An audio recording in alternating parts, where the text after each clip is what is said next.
Assalamualaikum warahmatullahi wabarakatuh.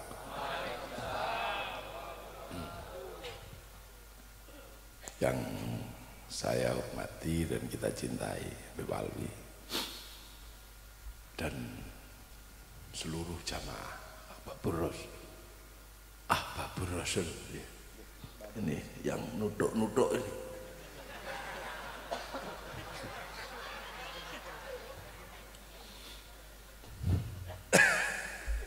Saya masih ini belum bisa konsentrasi ya. Tawarannya ini yang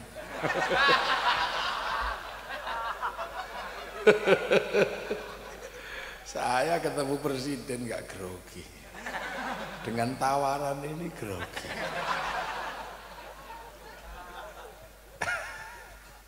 Bener-bener kebayang saya.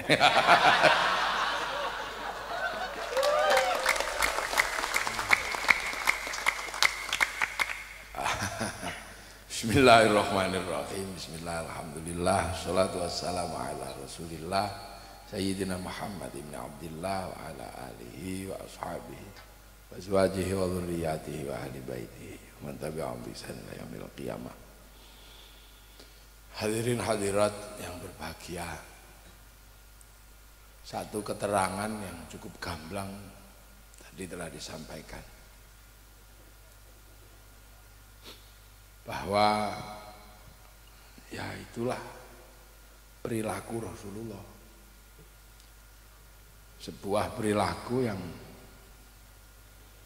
akhirnya di dalam Al-Quran disebut laqad kana lakum fi rasulillahi uswatun hasanah. Cuman saya kadang ini kalau terus mau ngajak mari mencontoh Rasulullah itu mikir saya, mari kita mencontoh Rasulullah, mikir benar-benar saya. Rasulullah itu baik-baiknya manusia, kita ini belasak-belasaknya manusia. Kadang saya mikir, orang-orang ini Beb, jangankan nyontoh Rasulullah, nyontoh penjenengan aja susah. Loh, nyontoh itu, jangankan nyontoh Rasulullah, nyontoh penjenengan itu susah, alimnya susah. Makanya kadang yang dicontoh paling jenggotnya, paling gitu aja kan mudah. Itu nyontoh-nyontoh yang mudah. Kupluknya, itu paling yang dikit, gondrongnya, itu paling. Tapi kalau nyontoh daleman, nah ini susah. Makanya mencontoh Rasulullah itu ya gampang-gampang susah. Kalau nyontoh jenggotnya ya bisa, tinggal dibiarkan aja ya berjenggot juga. Jubah ya tinggal beli.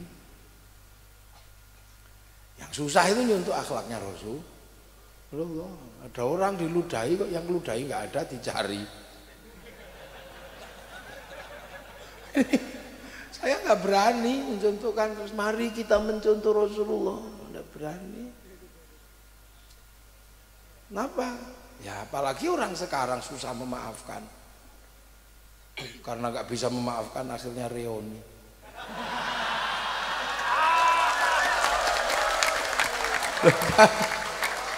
Itu kan karena nggak bisa memaafkan, mulai akhirnya reuni.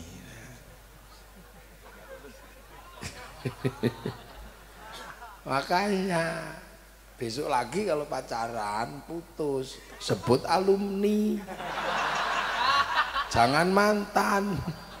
Kalau mantan nggak bisa reuni. Coba kalau alumni pacarku reuni.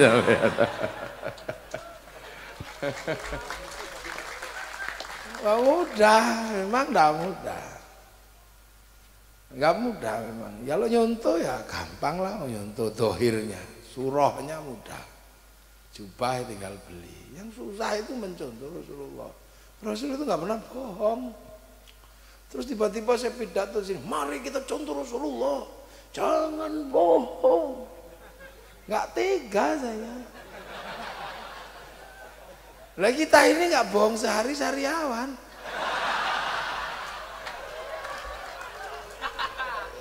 bisa. Itu baru. Rasul itu kan teladan. Rasul. Gimana nyontohnya saya nggak berani, susah. Saya nggak kebayang Rasul itu kayak apa, nggak kebayang. Kalau ceritanya sih saya dapat ceritanya. Bahwa Rasul itu contoh. Tapi saya nggak berani contoh. Ya. Karena Rasul ini dalam teori sosiologi. Ya ini untuk membuktikan saya habis ngaji di tempat presiden. Bila bisa bilang sosiologi, antropologi.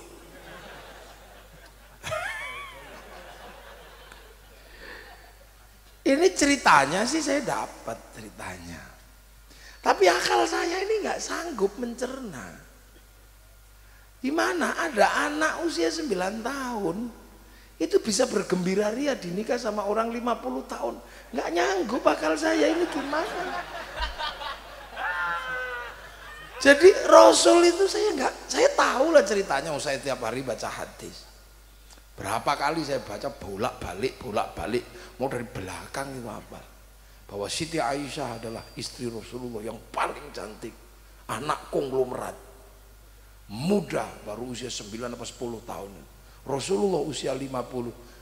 Ceritanya tahu saya. Tapi yang nggak bisa saya cerna itu kok ada anak usia 9 tahun 10 tahun dinikah sama orang 50 tahun kok riang gembira. Kalau orang sini bunuh diri. Loh. Jadi jangan sampai ada ini. Jangan sok-sokan ngerti Rasulullah. Maka jangan menurut Rasulullah nanti dulu. Gak kebayang ya. Sampai sekarang tak pikir itu gimana dulu ceritanya. Ini makanya banyak yang mengatakan Rasulullah itu tukang sihir kalau nggak paham. Suasana batin dan psikologi Rasulullah waktu itu kayak apa? Nggak kebayang saya. Sampean coba usia berapa? Berapa usianya?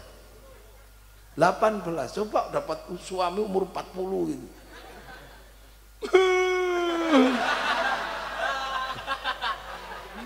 Iya.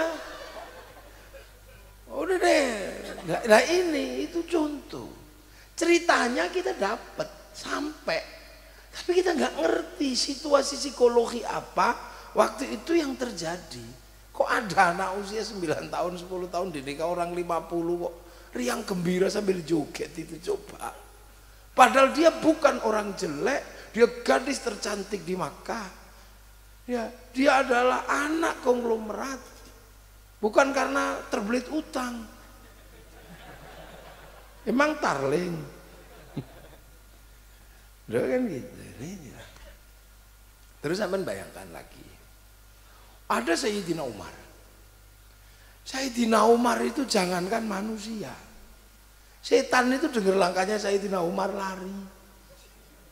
Coba, itu kira-kira orangnya kayak apa seremnya? Lah, gak usah jauh-jauh. Orang seremnya kayak apa? Gimana? Digambarkan itu alisnya itu sambung gitu Umar. Gini, ndak pernah senyum. Kalau baca Quran menakutkan. Bismillahirrahmanirrahim.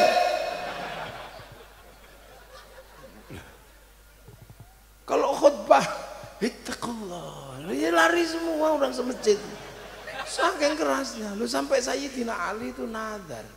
Kalau orang kok keras begini, kalau mati ditanya Mungkar Nakir jawabnya apa? Kata. Lu makanya kuburan Sayyidina Umar setelah meninggal di kuping gitu. Itu denger itu kapung keramat. Assalamualaikum. Salam.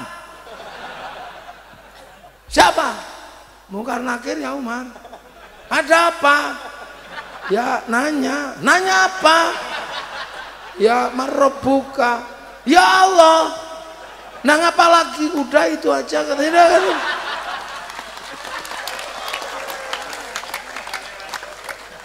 Ini dedengkot ini. Kelahi gak pernah kalah. Lo kok terus bisa nurut sama orang yang gak pernah kelahi itu gimana ceritanya?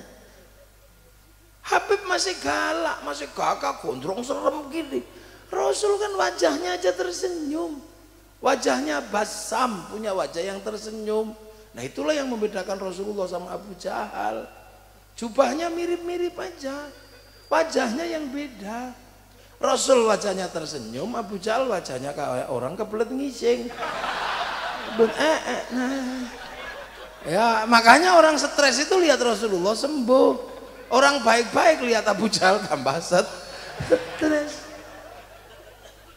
Loh orang kayak gitu Sayyidina Umar kok bisa nurut pada orang yang nggak pernah kelahi. Kalau orang nurut sama saya karena saya apa karena orang tukang kelahi nurut sama saya, pantas saya tukang kelahi. Jadi takut ini tukang kelahi. Masa tempeling mau coba. Makanya orang kalau nah ini Rasulullah ini tidak pernah kelahi, selalu menghindar. Udah. Loh kok iso ada orang tukang kelahi itu nurut? Ini nggak kebayang. Ceritanya ada, tapi suasana psikologi yang terjadi antara Sayyidina Umar sama Rasulullah nggak tergambarkan. Nggak ada yang bisa gambarkan. Itulah dalam teori epistemologi hermeneutika. Kali sekali deh. Biar kelihatan intelektual. Itu namanya real life. Kenyataan hidup hanya Rasulullah dan sahabat yang tahu udah masuk akal. Ceritanya sampai karena setelah hermeneutika 1 ada namanya ada namanya hermeneutika 2 itu narasi cerita.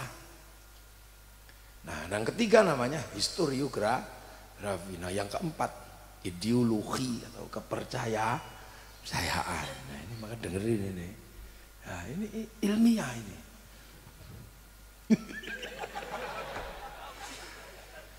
Ya, untuk nutup grogi ini.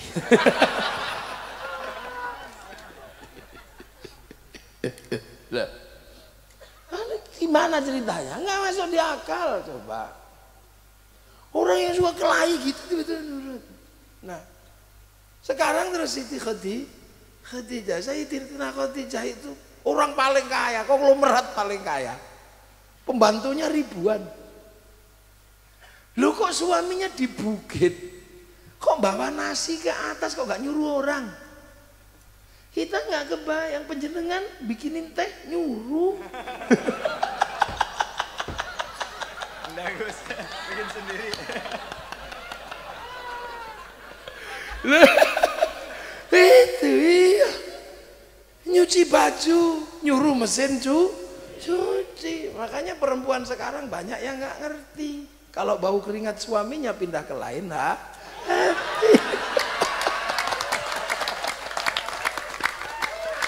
ya karena nggak ada yang tahu, baunya nggak ada. Apa yang tahu baunya mesin cuci. Padahal laki-laki kalau pindah ke lain hati baunya beda. Beda dong. Beda. Nah. Itu rahasia saya. Rahasia saya sama Habib. Nggak ada tahu. Jangan kita sih tahu ya. Iya, makanya dulu ada orang karena mencuci baju suaminya kaget dia. Rambut siapa ini kasih. Loh kan itu tahu. Sekarang mana orang tahu? Ada rambut, ada lipstik, nggak ada yang tahu. Makanya istri saya pinter. Saya selalu dikasih baju putih.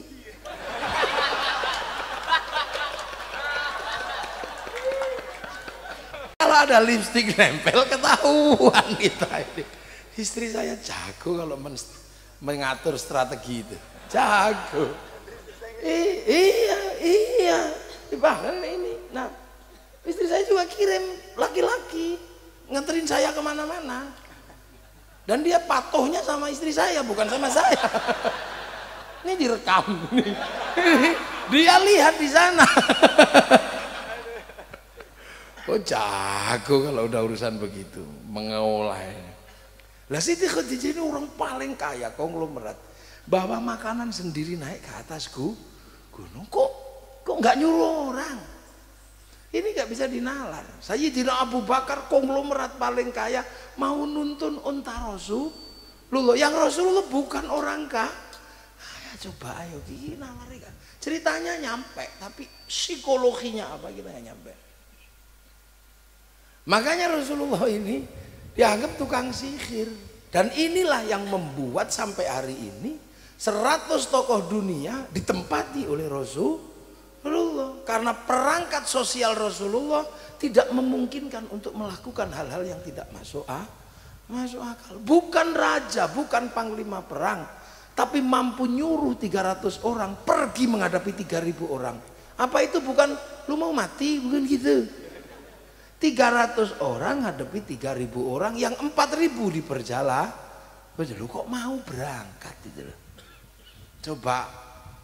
Sementara sekarang hanya itu bersihin masjid nanti suruh bersihin masjid nanti. Itu perang 300 orang, perlengkapan seadanya, strategi seadanya, ngadepi pasukan 3.000. Berangkat, siap. Gitu. Kalau sekarang berangkat, ntar dulu beb, ini gimana? Lah itu yang tidak bisa dibaca, psikologi apa yang ada dalam diri Rasulullah. Makanya Islam ini menjadi sesuatu yang tidak masuk akal, tapi menjadi masuk akal. Enggak masuk akal. Sampean kalau belajar Islam, sampean tahu asyhadu alla ilaha illallah wa asyhadu anna muhammadar rasulullah. Saya bersaksi tidak ada Tuhan selain Allah, dan saya bersaksi Nabi Muhammad utusan Allah. Tidak ada Tuhan selain Allah. Kalau bilang begitu di Arab kan susah. Loh, Allah itu tidak kelihatan. Sementara ribuan tahun orang Arab itu punya patung yang kelihatan. Wong biasa punya Tuhan kelihatan, kok diajari Tuhan nggak kelihatan? Biasanya Tuhannya banyak, diajari Tuhan satu. Apa ndak konslet? Iya, biasanya Tuhannya banyak, diajari satu, susah memahaminya. Seperti saya, biasa istri satu ditawari banyak, pusing juga saya. Nggak biasa, saya tidak terbiasa. Saya ngomong santri biasa, dengan mulut yang berbeda-beda. Tapi dengan istri dua nggak biasa kayaknya. Gimana caranya? Satu aja pusing saya. Pagi-pagi sudah pidato.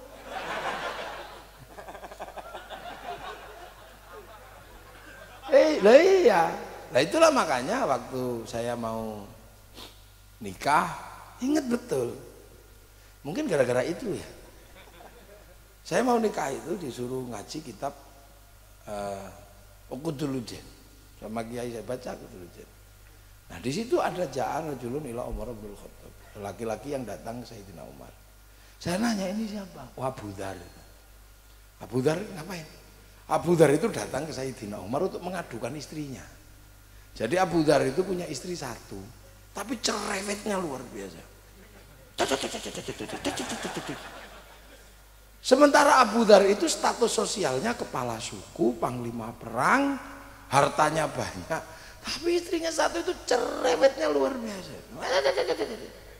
Sampai berpikiran, ya Allah, kurang apa aku ini? Istri satu aja cerewetnya gini, aku kaya, panglima perang, istri satu cerewet, awas tak tukar tambah. Tapi sebelum tak tukar tambah, sebaiknya saya konsultasi sama Sayyidina Umar.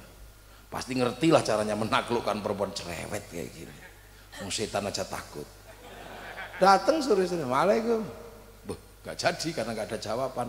Ternyata di dalam rumah Sayyidina Umar ada perempuan ngomel.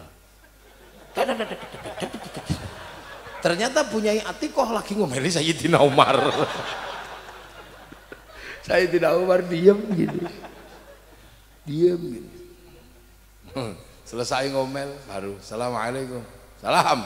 Siapa itu? Abu Dzar ya Umar. Insyaallah khair. Ada apa sore-sore begini? Jadi ya Umar, sama saja.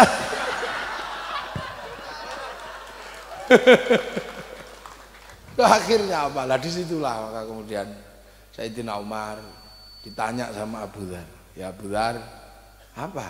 Ya Umar apa Abu Dzar? Aku nggak bayangin kamu kok kuat diomeli istrimu begitu.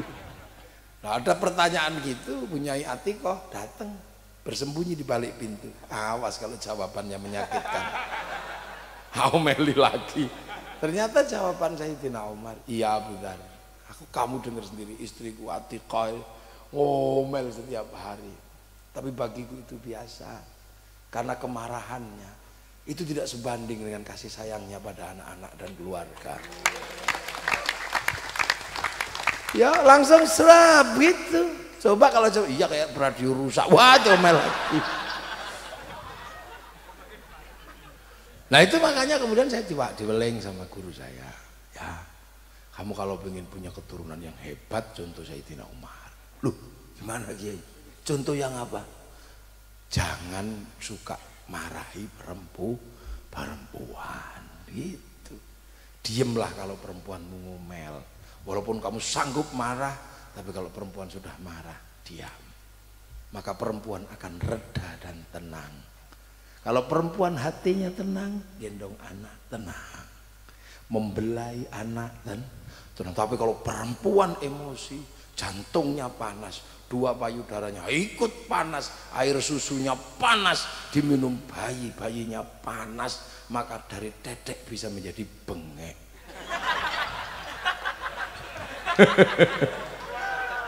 Dah itu, ya benar, dibilang saya, kamu jangan suka marahi perempuan. Perempuan itu sawah. Sawah itu harus selalu teduh dan dingin karena untuk nanam. Apalagi kalau sudah ditanami, jangan dibakar, tanamannya kebakaran. Iya, makanya perempuan ini seperti sawah, biar tanamannya bagus, aliri air yang bagus, kasih pengairan yang indah, pupuk yang indah. Maka perempuan jangan sekali-sekali nggak pegang uang. Lagi dikasih uang biar hatinya tenang. Kalau hatinya tenang, ngomong anak juga dan jangan dimarahi. Sawah nggak boleh dibakar, harus tetap tenang. Makanya kalau perempuan lagi marah itu biasa aja, nggak usah heran loh dia buang sampah. Nah laki-laki ini kan tempat sampah. Kalau sampahnya buang jangan ditutup biar sampahnya nggak masuk. Lah itu, lah kenapa perempuan itu hidupnya stres? Stres nggak ada, laki-laki sih enak. Perempuan dititipi anak 9 bulan di dalam perut. Kita beb, titip anak habis itu pergi ngerokok kemana? Lah iya kan? Iya Bapak Lutut ini enak. Perempuan nanggung 9 bulan. Tengkurap gak enak, miring gak enak, ini loh, nungging gak enak, apa aja gak enak. Setelah itu bertarung mempersiapkan apa? Kelahiran. Setelah itu gendong anak gini. Aduh ya Allah. Pagi-pagi istri saya sudah pidato. Yang dipidatoi anaknya. Dan saya kadang itu gayanya kayak bela anak. Istri ngomel gitu, jangan lah anak kok dimarahi terus. Biarin. Gitu. Iya, ngomel pokoknya kalau udah terkait itu ngomel. Saya cuma diam aja. Nanti anak saya dibangunin, dicubit nangis. Terus dijejer di kamar mandi disemproti.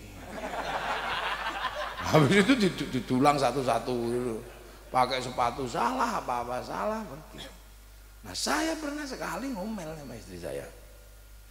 Jangan gitu ngurus anak yang baik.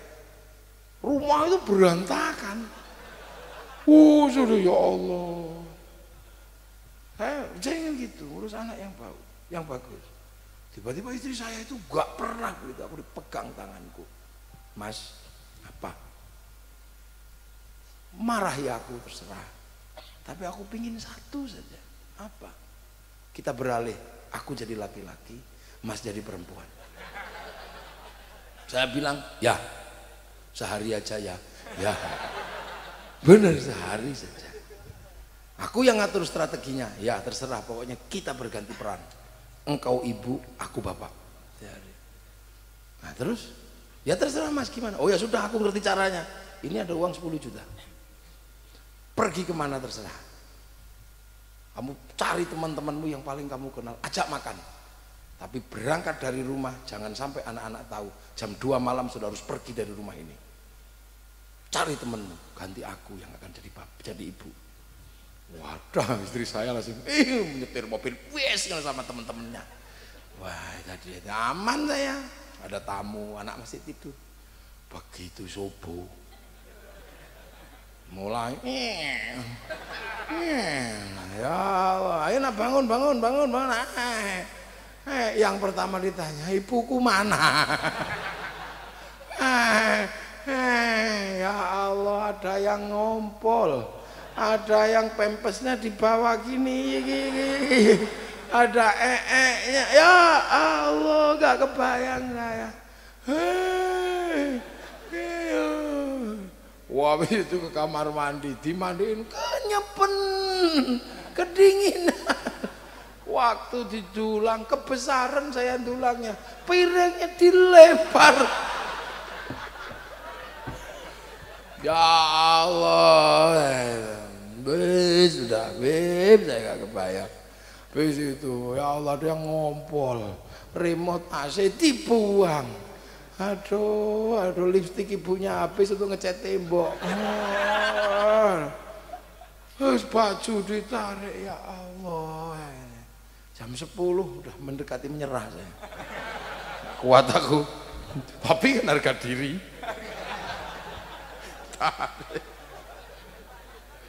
Jam 1 udah mulai menyerah. Oh, mati aku ini gitu. Umatku sebegitu banyak, bisa gila saya ini katanya. Wes sudah. Habis itu jam 2:30 saya telepon, Dek, ampun, aku menyerah, nggak kuat. Ya, ternyata apa? Tak telepon itu, ternyata udah di rumah sebelah. Jadi dia tahan saya itu, udah ngerti saya pasti akan nyerah. Apa? Lo kok cepet pulang? Iya, aku tahu kamu nggak akan kuat, Mas. Gitu. Ya, biarlah aku yang tetap menjadi perempuan karena ini takdirku. Udah saya pegang tangannya, saya cium 7 kali tangannya itu. Wah, ampun setelah itu. Makanya saya membayangkan istri 2 nggak berani saya.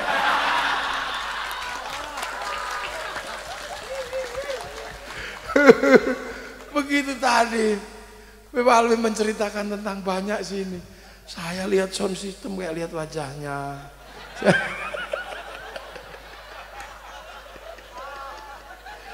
Makanya saya tadi, Bapak ya Ibu, ya jangan bikin perempuanmu marah. Nanti itu kalau perempuanmu marah, panas tubuhnya, redam kemarahannya. Jangan sampai sawah itu terbakar. Makanya saya ini kadang pernah sekali, Masya Allah nggak kebayang. Sama istri saya itu kelahi. Ini serius ini. Pagi-pagi saya bilang, Dek, nanti kan kawinan santri, tolong dandan yang cantik. Jangan sampai kalah cantik sama santri ya. Dandan habis subuh sampai jam 7. Ini saya nggak ngerti, belum pernah istriku dandan sebegitu lama. Tapi karena patuh sama instruksi suami dan nggak mau kelihatan kalah cantik, apa yang terjadi? Keluar dari kamar, saya belum pernah lihat istri saya secantik itu. Belum pernah. Dari semenjak saya nikah belum pernah lihat ada perempuan secantik itu dari keluar dari kamar saya. Nggak tahu doanya apa. Pasti mirror on the wall. Nah, habis itu saya duduk di mobil di sebelah sini, pergi sebelah sini namanya Arifin yang nyopiri saya, santri. Nah, di belakang ini istri saya. Kayak lirik-lirik dari kaca. Aduh, ini nggak jadi berangkat ini kayaknya, saya bilang kan gitu. Ada hal lain yang harus diselesaikan. Tapi udah terlanjur jalan. Ya Allah, begitu berhenti di lampu merah, tak lirik istriku. Begitu habis lirik istriku, lihat ke depan saya. Ternyata di depan situ di lampu merah ada perempuan cantiknya luar biasa. Rambutnya merah, kacamatanya diubun-ubun. Ini masalah. Langsung nggak ada rimnya. Ya Allah, pin iku lono wedok kok ayu deh. Ini belum ya, itu nggak pakai nunggu detik. Tiba-tiba dari belakang ini saya dicubit kerasnya loh. Nah gitu dasar matanya laki-laki. Aku sudah dandan dari pagi gak ada yang muji. Itu perempuan sudah tersembunyi masih kelihatan. Dasar mati lagi. Habis itu udah air matanya keluar semua. Udah blonteng semua. Habis cubit. Ini pengalaman saya. Dan saya nggak mungkin menarik kalimat saya. Enggak dek, nggak mungkin dong, saya udah ngomong. Iya. Akhirnya saya nggak bisa apa-apa. Sesek ini mau dicubit di sini. Wah, gitu. Saya cuma bilang sambil mutar otak ya. Karena namanya santri dulu. Putar otak. Salah kata. Iya dik. Apa ya? Dasar matanya laki-laki. Untung bukan dasar mata kiai gitu. Dasar matanya laki-laki. Perempuan sudah tersembunyi begitu masih kelihatan. Iya, aku lihat dengan jelas bahwa di situ ada perempuan cantik. Tapi dia sudah tersembunyi, Mas.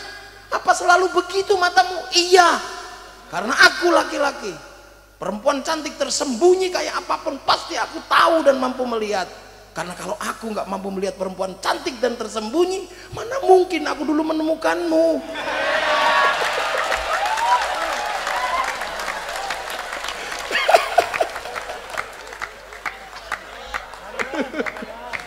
Loh, langsung kendor. Enggak.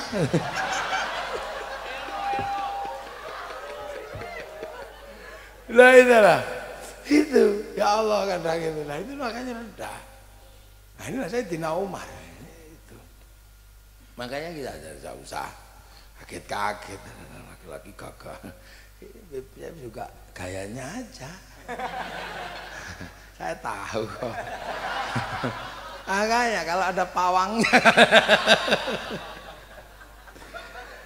Jadi memang ini kita nggak bisa membayangkan Rasulullah itu dengan teori-teori hadis yang ada itu adalah ceritanya. Situasi psikologisnya nggak bisa kita tangkap.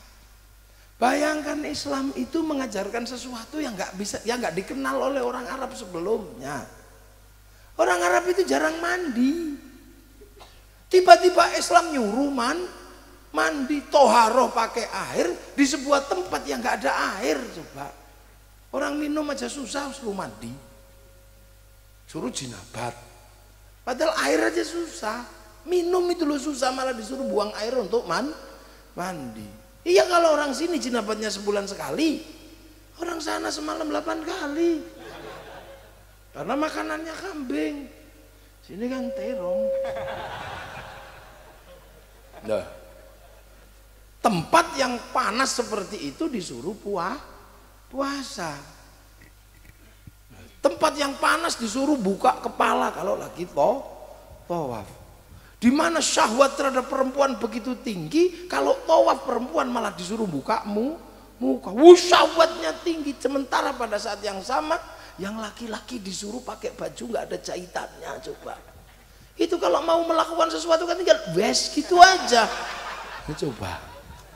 Wih, lu gitu bisa dipatuhi sama orang Arab, bisa dipatuhi, gitu. Loh ini kan ceritanya gimana? Makanya kalau bisa cerita bisa, tapi yang paham siapa? Ya orang yang hidup bersama Rasulullah. Maka yang bisa mencontoh Rasulullah adalah orang yang hidup bersama Rasulullah karena ngerti suasana batin di mana Rasulullah ada. Kalau kita katanya, kalau kita kan cuman katanya, kita nggak pernah ketemu Rasulullah, ya cuman katanya. Bintang kecil di langit yang biru, amat banyak menghias angkasa, nyanyi kita. Tapi di tempat yang sekolah tunanetra, bintang kecil di langit yang biru, katanya.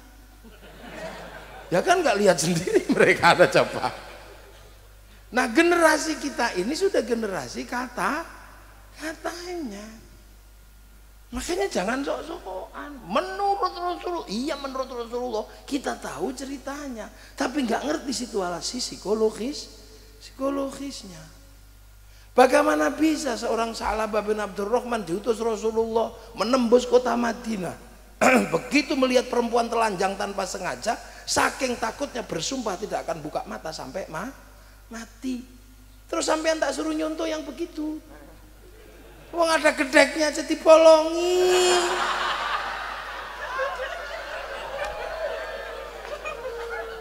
Enggak lah. Sorry ya enggak gitu. Udah. Lalu kita mau ngomong apa? Coba, ayo. Kita ngomong apa? Kita bisa cerita. Makanya kiai-kiai tidak pernah mari kita langsung mencontoh. Enggak ada kiai, enggak. Kita ini sudah tidak ketemu Rasul. Ketemunya para habaib begini ini. Ya kira-kira beginilah. Gondrong-gondrong juga gitu Rasul kan. Rasul kan gondrong juga. Makanya kalau potong sahabat berebut rambutnya. Itu yang tersisa kan panjang sekali itu rambutnya. Emang Rasul rambutnya pendek? Enggak, panjang. Ini iya panjang rambut Rasulullah. Nggak ada rambut Rasulullah kok pendek gini. Rambut tentara, rambut banser. Rasul rambutnya panjang, kakak Rasul gini.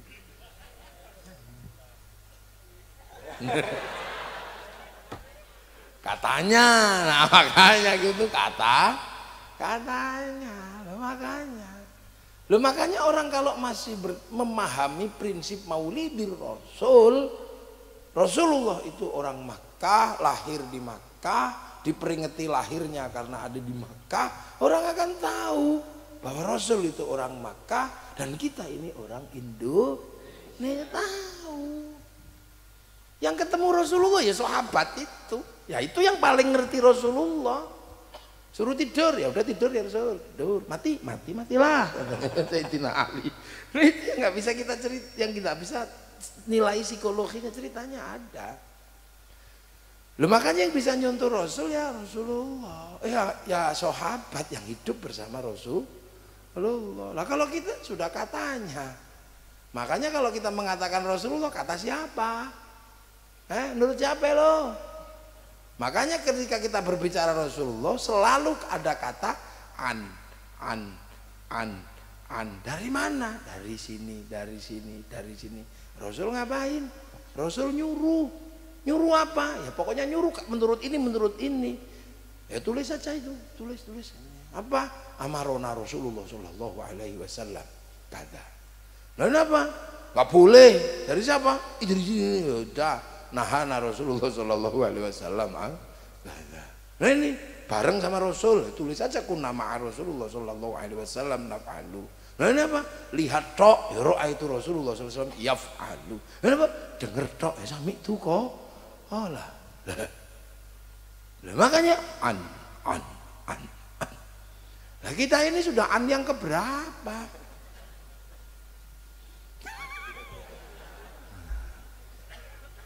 An.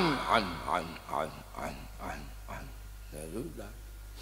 Makanya tergantung kalau kita dari siapa, dari Kiai Hasyim ya Nahdlatul Ulama. Kalau kita katanya Kiai Dahlan ya jadi Muhammadiyah. Kalau katanya Habib Rizik ya jadi FPI.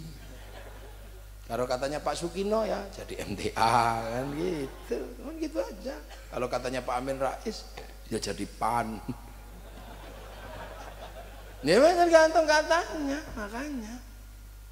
Nah kebetulan kita ini katanya Kiai Hasyim Asy'ari yang sudah teruji keilmuannya, yang hafal Kutubus Sittah, Sahih Bukhari, Sahih Muslim, Sunan Abu Dawud, Nasai, Tirmidzi, Ibnu Majah. Baca itu Mbah Hasyim Asy'ari orang Jombang. Di Indonesia ada satu lagi perempuan namanya Syekhah Fatimah Al-Falimbani, Palembang. Selebihnya ya paling hafal 2, hafal 3. Tapi suaranya banter ya. Ada yang hafalnya cuma 1, kullu bid'atin dhalalah. Tapi apa saja hadisnya itu aja. Iya. Kayak kunci Inggris. Problem kunci apa saja, kuncinya cuma itu aja. Nah, kenceng. Nah, itu. Kullu bid'atin kullu. Nah kalau kita sih jawabnya enak, innamal a'malu binniyat. Lah itu. Makanya kalau yang menurut Kiai Hashim ini ya kita bisa lihat, makanya orangnya enak, longgar, karena banyak ngerti. Nah kalau yang ini kan ngertinya cuma satu aja, maka cepet mati. Lah kayak ibu-ibu dalam rumah tangga kalau ngertinya cuma masak gulai, itu gulai aja 2 bulan stroke. Loh kalau kiai ngerti apa-apa enak. Menurut ini oh begini, kamu kalau sholat gimana? Kentut, ya sudah. Gak kepepet, ya kepepet, ya sudah ikut Sayyidina, ikut Imam Malik. Tapi kalau kamu ikut Imam Malik jangan gelegean ya.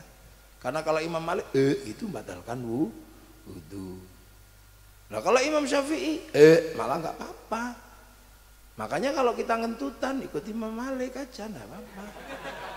Tapi kalau suka gelegean ikut Imam Syafi'i. Nah yang susah itu udah ngentutan juga gelegean, nah ya susah. Imam Samudra. Loh Islam itu indah. Loh ada yang mengatakan Rasulullah berjenggot. Ya ambil aja kalau kalian pengen berjenggot. Ya ambil bagus. Saya bagus berjenggot. Karena mukanya memang muka pantas berjenggot. Yang gitu. Loh kan gitu. Sementara urusan jenggot Rasulullah menyebut kalimat Yahudi, bukan urusan jenggot itu syariat, tapi karena harus menyelisihi orang Yahudi.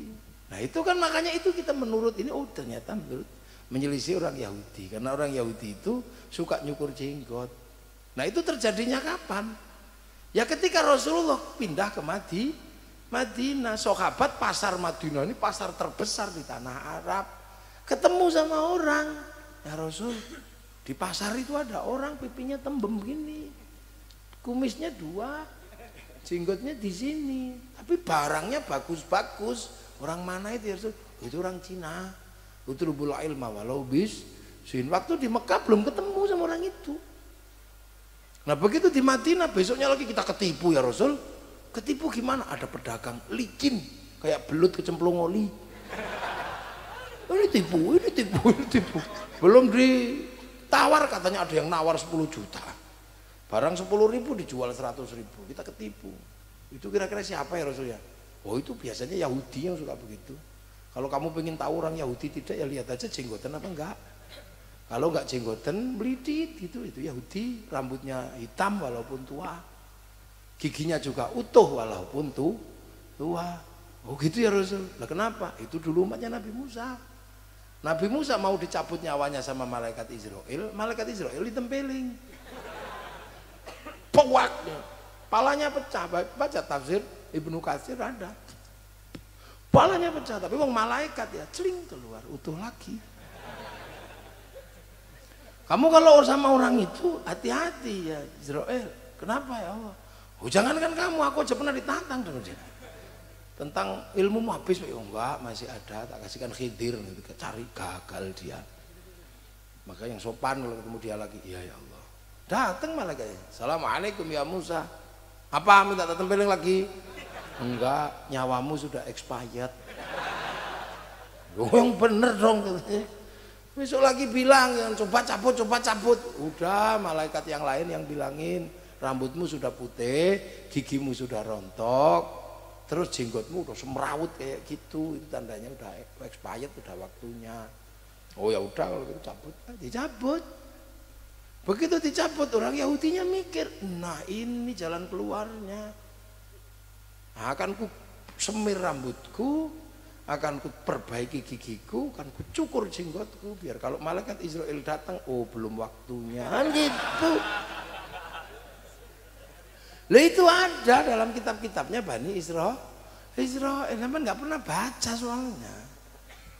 Orang Bani Israel itu makanya banyak yang mati itu digundul sama dicabuti giginya, biar kalau mati dikira bayi.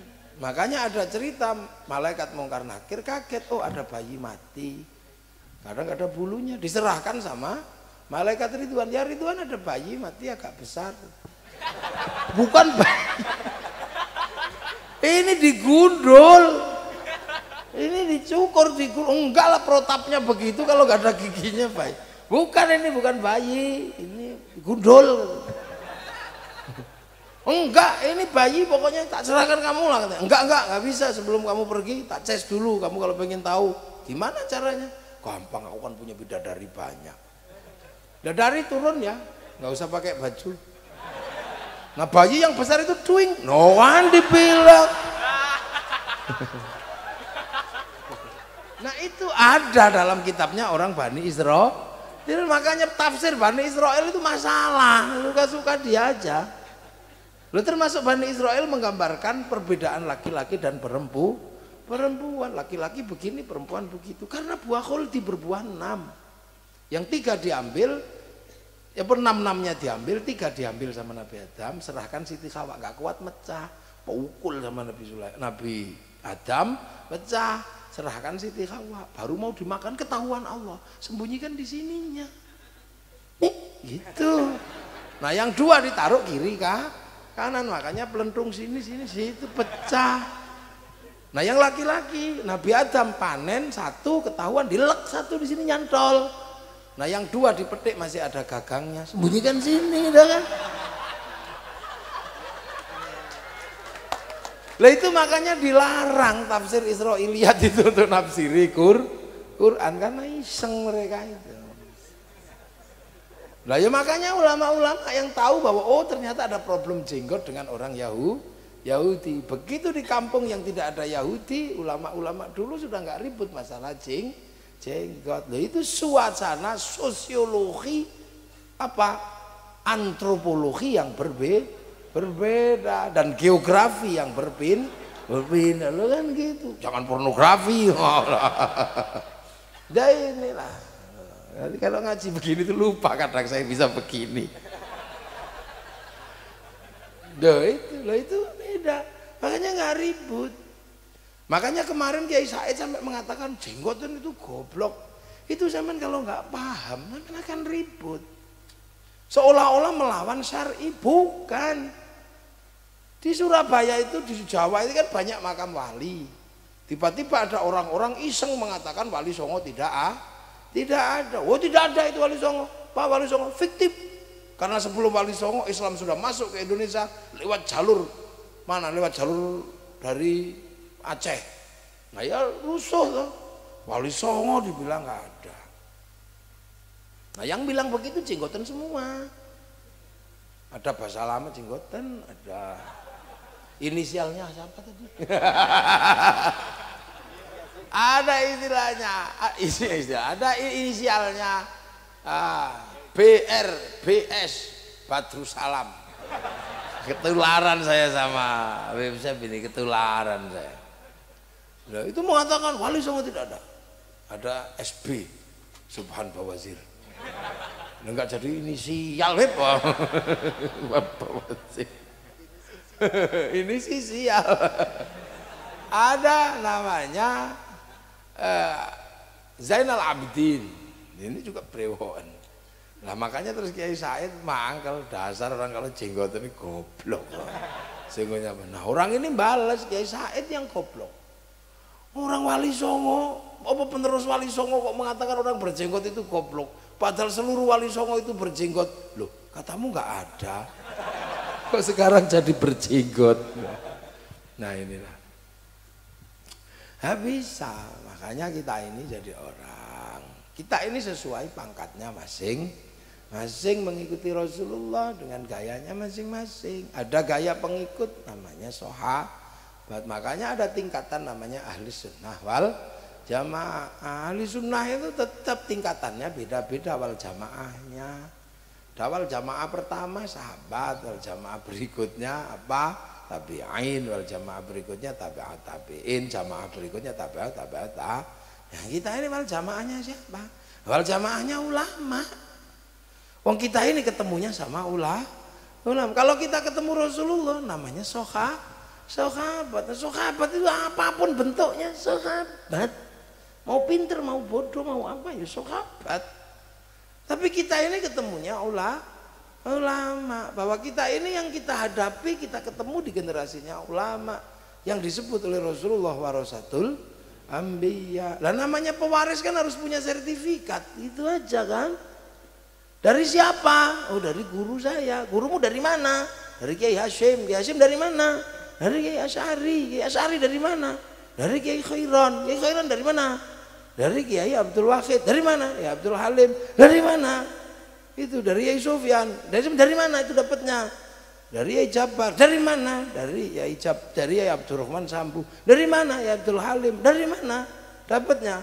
Dari Sunan Geseng. Dari mana? Dari Sunan Kalijaga. Dapat dari mana? Sunan Bonang. Dari mana? Dari Sunan Ampel. Dari mana? Babrohim Asmorokondi. Dari mana? Syed Jumatil Kubro. Dari mana? Syed Muhammad. Dari mana? Syed Ahmad Jalaluddin. Dari mana? Syed Abdul Malik. Yang menurunkan Klat Azmat An ini. Mau dibantah. Yo. Klan beliau ini dari Syed Abdul Malik. Mau dibantah. Ini itu ada yang bantah kemarin, tak cari orang, jangan gitu. Nah itu dari mana? Dari Said Alawi Amil Faqih. Dari mana Said Ahmad Sokhib Mirbat? Dari mana Said Ali Khuliq Qasam? Dari mana Said Alwi? Dari mana Said Muhammad? Dari mana Said Alwi? Dari mana Said Ahmad Al-Muhajir? Dari mana Said Aisyah Naqib? Dari mana Said Ubaidillah? Dari mana Said Muhammad? Dari mana Said Ali Uraidi? Dari mana? Kan gitu terus ditanya. Dari Said Ja'far Shadiq. Dari mana Said Muhammad Bakir? Dari mana Said Ali Zainal Abidin? Dari mana Sayyidina Hasan Husain? Dari mana? Dari Sayyidina Ali. Dari mana? Ini yang dapat dari Rasulullah Muhammad sallallahu alaihi wasallam. Lah kita ini wal jamaahnya ulama, betul. Ulama-ulama bikin organisasinya ya Nahdlatul Ulama. Wong pangkatnya cuman pangkat muridnya ulama. Kamu itu kalau muridnya Nabi, kamu Nahdlatul Sahabah. Lah itu lo makanya orang NU ini nggak gampang konslet karena tahu urutan maulid dan urutan khol. Ibarat kepegang sirotol mustaqim tidak kehilangan sirotol ladzina an'amta alaihim. Memang itu tidak dibuat oleh para ulama, dibuat agar kita tidak kehilangan kontrol bahwa kita punya generasi yang berbeda, gayanya berbeda. Jangan kemudian ini zaman Rasul gak ada, ini zaman Rasul gak ada, ini zaman Rasul gak ada. Mukamu itu gak ada di zaman Rasul. Ini loh ya Allah, kadang itu sok-sokan orang-orang. Nah ini makanya maulid, khol bagi generasi milenial ini sangat dibutuhkan. Begitu zaman milenial ini sangat dibutuhkan. Kenapa? Orang bisa tidak butuh siapa-siapa di generasi milenial ini. Dulu zaman saya ngaji mesti ketemu guru. Sekarang nggak perlu ketemu guru, makanya ilmunya dapat, akhlaknya hilang karena ketemu sama Google. Ngajinya tongkrong di atas WC. Ini percepatan kehidupan yang luar biasa.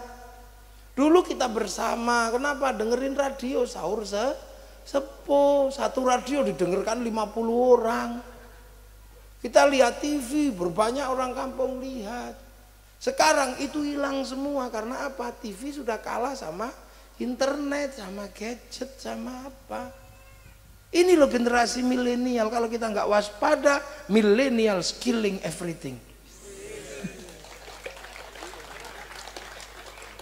Milenial ini membunuh segalanya. Manusia terbunuh semua. Pak Pos habis sekarang dibunuh sama milenial. Dulu nganterin surat, sekarang kalah sama SMS. Dulu saya waktu kirim surat sama kekasih saya itu, saya cari kertas pink, tulis warnanya harum, cari Pak Pos. Makanya ada lagu Pak Pos, Pak Pos ada. Kita berikan, habis itu seminggu berikutnya kok lewat Pak Pos dapat balik. Oh enggak, ternyata berdebar-debar. Wah, maka generasi zaman saya ini kalau sudah cinta masuk ke hati. Kenapa? Warna cinta itu menyakitkan, gak bisa ketemu. SMS, surat gak dibalas, sampai rindu itu sampai menyakitkan. Rindu itu seperti membunuh sudah. Kita bisa menggigil karena cinta. Karena nggak ketemu. Lihat tiang listrik seperti lihat wajahnya. Makanya orang-orang tua seusia kita kalau berkomitmen kita bisa pegang karena cinta itu sampai di sini. Anak-anak muda sekarang nggak merasakan indahnya cinta. Anak milenial tidak merasakan cinta yang menyakitkan, yang menusuk tidak lagi dirasakan. Karena cinta begitu mudah dikeluarkan, begitu rindu langsung kirim wajah kita, pet.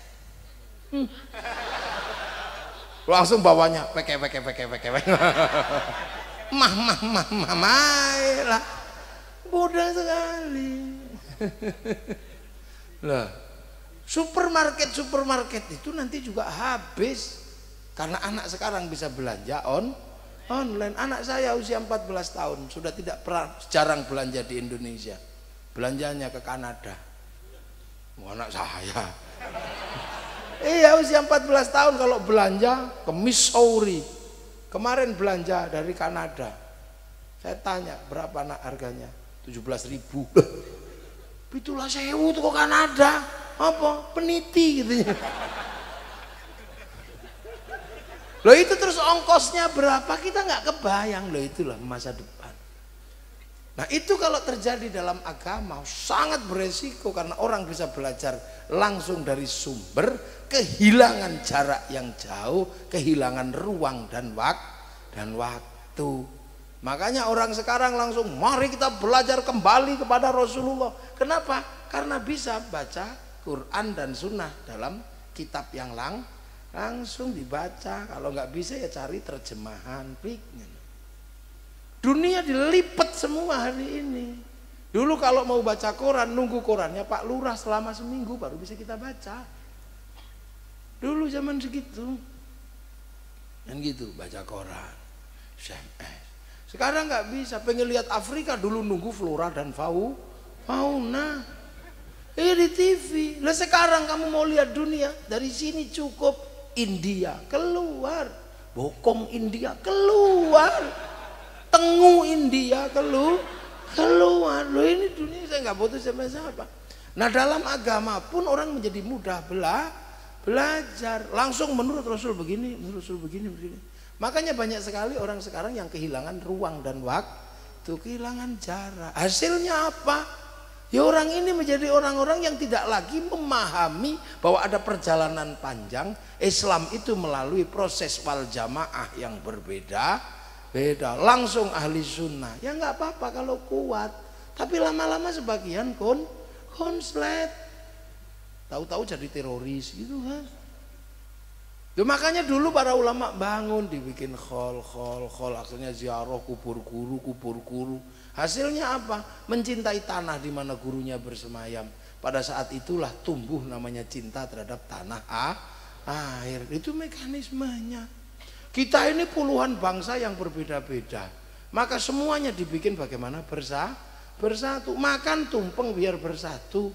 Ingkung ayam biar bersatu. Loh ini yang dulu dilakukan oleh para ulama. Nah sekarang orang langsung cheat gitu. Dia nggak ngerti. Makanya taunya wawajataka dolam fahadah. Dia tidak tahu al-amin, tidak tahu apa. Itu ini yang kayak gini ini. Makanya para sekarang masih langsung kembali pada Quran dan Sunnah. Ya karena apa? Dia bisa belajar langsung kepada Quran dan Sunnah. Dia lupa bahwa Quran dan Sunnah itu tumbuh dari psikologi manusia pada zamannya. Nah, itu makanya jangan heran sekarang. Balik sana, nah ada bid'ah. Nah beliau saya senang beliau kupas satu-satu. Nggak sempet kalau saya. Nggak sempet ya ngupas, nggak sempet karena saya selalu grogi kalau lihat ini grogi. Nah inilah, nah makanya orang yang suka maulid, suka khol, nggak pernah lupa lompatannya itu nggak terlalu jauh. Masih punya guru di kampungnya apa, yang lain langsung melompat. Makanya orang-orang yang konslet itu nggak suka mulutan. Ya kan, nggak suka khol, akhirnya lupa bahwa dia kedudukannya muridnya ulama, langsung gayanya kayak muridnya Nabi.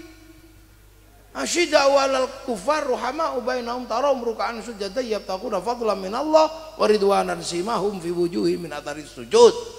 Langsung galak sama orang kafir. Ya itulah. Nah ini makanya untung kita diajari metodologi meruntut ruang dan waktu. Selamat akhirnya. Nah ini loh, bahwa maulid sesungguhnya adalah produk sosial.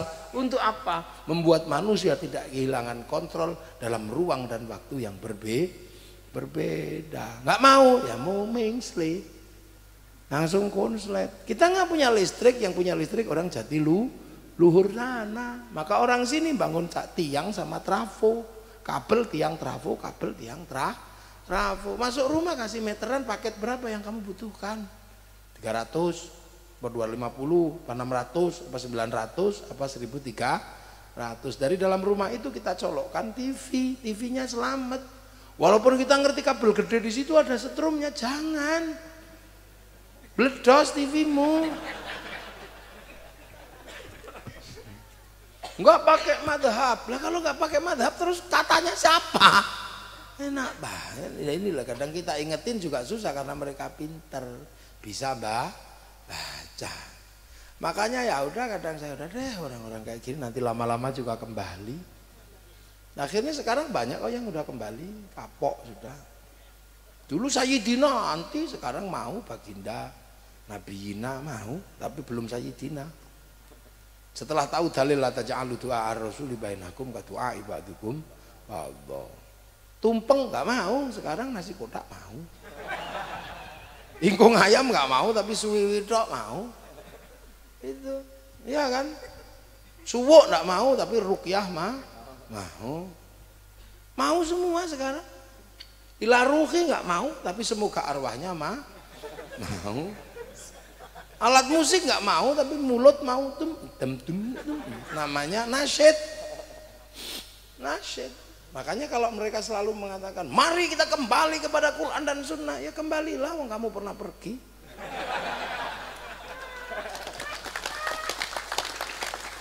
Lah aku ini belum pernah kemana-mana, kok kamu ajak pergi? Aku masih seperti yang dulu. Nah kan itu loh, makanya kalau kita ini muridnya ulama, punya strategi berbeda. Ya gitu, strateginya berbeda. Maka awal jamaah kalau di tingkatan ulama ya ada tambahan-tambahan. Sholat ya pakai pujian. Kenapa? Karena awal jamaahnya masih di sawah. Robana ya Robana, sambil ngantuk. Habis itu sholat, karena kita awal jamaah Indonesia jaraknya jauh, sinyalnya kan kadang datang kadang enggak. Allahu Akbar. Sinyalnya enggak utuh, ada bakso lewat hilang sinyalnya. Oh bakso. Ada yang kentut sinyalnya hilang. Apalagi kayak saya, sinyalnya mesti hilang bolak-balik. Allahu Akbar. Waduh, nanti masih ngaji lagi. Duh. Makanya apal jamaah kita habis sholat apa?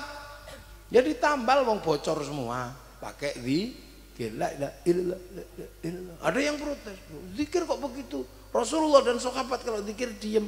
Ya Rasulullah sama sahabat ditetring sama Rasulullah.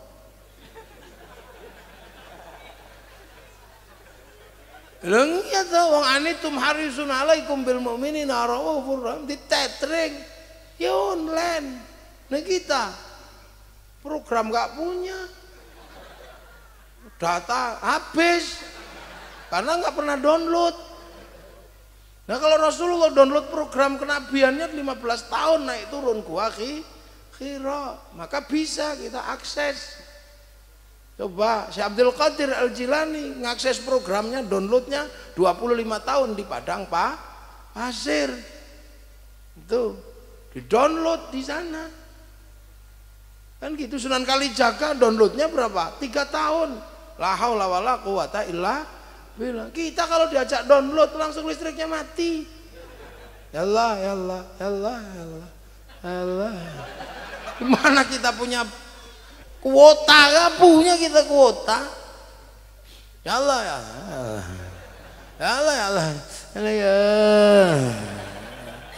ya Allah, ya Allah, lama sekali ya Allah. Makanya kita nggak pernah punya paket data, kita nggak pernah download, kan gitu. Makanya suka cari wifi gratisan. Dia ada kiai datang, barokah, nah gitu lah, itu wifi gratisan. Iya. Sukanya ngakses program orang ila hadrati Syekh Abdul Qadir Al-Jilani itu kan .co.id. Lah itu makanya jangan sok-sokan, orang nggak punya paket data kok diem begini. Yang netring siapa? Ya tidur. Nah inilah maka wal jamaah kita ini coraknya adalah corak yang sangat indah. Puasanya beda. Kalau di Arab sana kalau puasa keluar rumah lihat batu khusyuk. Di sini keluar rumah lihat jambu, lihat belimbing, daripada nggak khusyuk tidur aja deh kamu. Dalilnya apa ya? Naumuso imin ibadatun. Ya sudah, tidurnya orang puasa itu ibadah. Nah, begitu tidur terus kiainya sepi, cari pasar beli mercon. Nah makanya kalau ada orang merconan nggak usah dimarahi karena itu perangkat ahli sunnah wal jamaah. Itu kan sama lah inilah. Yang nggak kayak gini jangan dilupakan. Haji mana? Ya ke alun-alun Kerawang. Wong nanti ngantrinya lama pakai kain ihram. Labbaik Allahumma hajjan, Ka'bahnya triplek. Itu wal jamaah Indonesia. Lah seperti malam ini sholawatan itu apa? Agar kita dikenalkan oleh ulama kepada Rasulullah. Jarak yang sangat panjang ini. Makanya ada yang kanjeng Nabi Muhammad lahir di Mekah dina ni Senin 12 Mulud tahun gajah. Ada yang marhaban ya nurul aini marhaban marhaban. Yang muda wassalamun mustamirun kulakini ada jantan. Santri muda yang tua ya, halo ya nabi assalam alaika. Wal jamaah tua, wal jamaah Sunda ya Rasulullah salam assalamun alaik eslilin masjid. Wal jamaah dangdutan ya itu apa? Lupa. Ya Rasulullah salamun alaik dedeng ya Rabbi asya niwa atfatain